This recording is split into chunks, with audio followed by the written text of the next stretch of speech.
America के साथ MOU से हट गया ईरान, क्लियर हो गया, अब कोई समझौता नहीं, अमेरिका से सभी तरह की डील खत्म, ये कहा ईरान ने। मेमोरेंडम के तहत सभी वादों को ईरान ने रोका। ईरान के उप विदेश मंत्री गरीबाबादी का ऐलान। और दुनिया भर में अमेरिका का इमरजेंसी अलर्ट, अमेरिकियों के लिए world wide security alert. World wide, ये नहीं कि पश्चिम एशिया या ईरान, दुनिया भर में अमेरिकियों पर हमले का अलर्ट जारी किया गया है। अमेरिकी दूतावास से संपर्क बनाए रखने के निर्देश दिए गए। यूएस स्टेट डिपार्टमेंट ने एडवाइजरी जारी की है और यह वाकई एक सीरियस इशू नजर आता है। चलते हैं एम्बेसडर मल्होत्रा के पास। एम्बेसडर मल्होत्रा, इस तरह की एडवाइजरी हमने तब देखी है जब कोई एडवर्स कंडीशन हो किसी देश में, तो किसी पर्टिकुलर देश के लिए तो एडवाइजरी आती है, लेकिन अगर दुनिया भर के लिए कोई देश अपने नागरिकों को एडवाइजरी जारी कर रहा हो, इसको आप कैसे डिकोड करते हैं?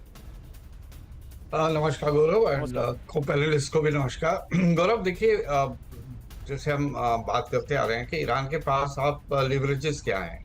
ईरान के पास लिवरेजेस है ईरान न्यूक्लियर प्रोग्राम, उसके बाद हॉर्मुज़ स्ट्रेट, उसके बाद वेस्ट एशिया में जो अमेरिकन बेसिस है, उसके बाद उसके पास उसकी अलाइज हैं जो हुतीस, हमास वगैरह, और पांचवा ये सबसे सॉफ्ट टारगेट जो हो जाता है वो होता है अमेरिकन इस्टेब्लिशमेंट्स एस्टैब्लिश्ड अब्रॉड, जहाँ की सिक्योरिटी में लिमिटेशंस है। अमेरिकन अपनी सिक्योरिटी देते हैं, लेकिन हर जगह वो एयर डिफेंस सिस्टम्स और अपनी एम्बेसीज या कॉन्सुलेट्स या कल्चरल सेंटर्स पे नहीं लगा सकते हैं, और उनको अपने डिप्लोमेटिक स्टाफ को भी ये नहीं कह सकते कि आप 24 घंटे अपनी उसमें चार दीवार के अंदर बैठे रहें।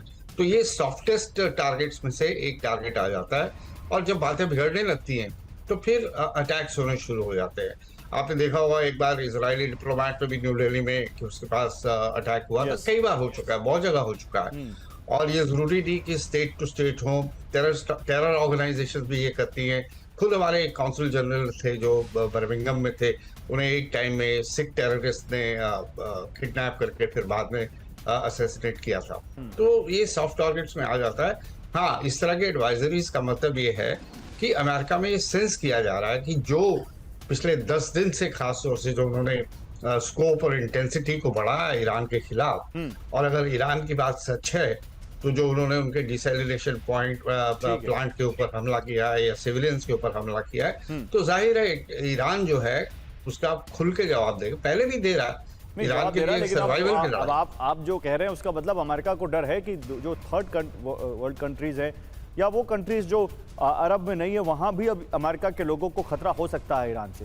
देखिए, इसी बीच एक और बड़ी खबर है, अमेरिका को कभी ना भूलने वाला सबक सिखाएंगे। ये कौन कह रहा है? मुस्तफा खामनेई कह रहे हैं। मुस्तफा खामनेई ने ट्रंप को डायरेक्ट धमकी दी है, भरोसे के लायक नहीं है अमेरिका, ये कहा मुस्तफा ने। ईरान के सरकारी टीवी पर पढ़ा गया मुस्तफा का बयान। आइए आपको इसकी डिटेलिंग करके दिखाते हैं क्या कहा गया है उस बयान में, क्योंकि मुस्तफा तो सामने आए नहीं हैं। अब वो अगर यहां पर अपनी चिट्ठी भेज रहे हैं तो उस चिट्ठी में क्या कह रहे हैं? ट्रंप को मुस्तफा की बड़ी धमकी, अमेरिका को कभी ना भूलने वाला सबक सिखाएंगे। अमेरिका को सबसे बड़े अपमान का सामना करना पड़ेगा, भरोसे के लायक नहीं है अमेरिका, ये कह रहे हैं मुस्तफा। ईरान के सरकारी टीवी पर पढ़ा गया मुस्तफा का बयान। दो राष्ट्रपतियों के बीच हुए एमओयू का बार बार उल्लंघन किया गया, ये मुस्तफा ने कहा है। मुस्तफा ने ट्रंप के हस्ताक्षर को बताया बेकार। अब सवाल यह है, फिर आगे क्या, किस पर भरोसा करें? एक बड़ी खबर और आ रही है, खाली देश छोड़कर भागेंगे अमेरिकी सैनिक। ये कौन कह रहा है? ये कोई और कह रहा है।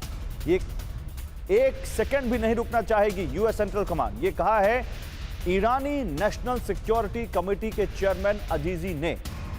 सुप्रीम लीडर की वार्निंग समझे तो भाग जाएं अमेरिकी सैनिक, ये कहा है ईरान के इस नेता ने। मुस्तफा ने कभी ना भूलने वाला सबक सिखाने की चेतावनी दी है। उसके बाद यहां पर ईरानी सुरक्षा संघ के चेयरमैन कह रहे हैं कि खाड़ी में नहीं रुकना चाहते अमेरिकी सैनिक, या सुप्रीम लीडर की अगर उनको धमकी समझ में आ रही, चेतावनी समझ में आ रही है तो फिर निकल जाए।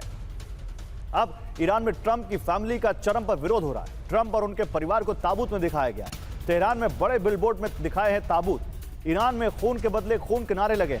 द टेलीग्राफ की रिपोर्ट में दावा किया गया है।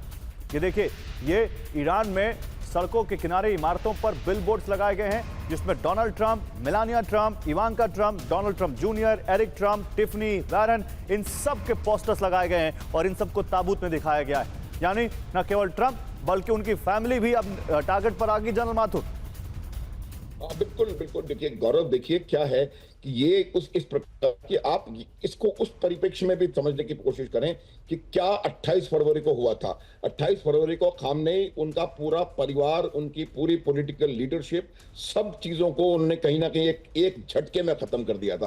और जब आज ईरान की आवाम पूरी तरह से बदले की भावना के ऊपर पूरी तरह से आक्रोशित हो रही है, तो निश्चित रूप से उनको ये दिखाना पड़ेगा। इसमें मैसेजिंग है गौरव, ये बात समझने की जरूरत है। और वो मैसेजिंग यही है कि हम कहीं भी आकर के किसी भी प्रकार से आपको और आपके परिवार को नुकसान पहुंचाने में की ताकत रखते हैं, और वो हम पहुंचाएंगे।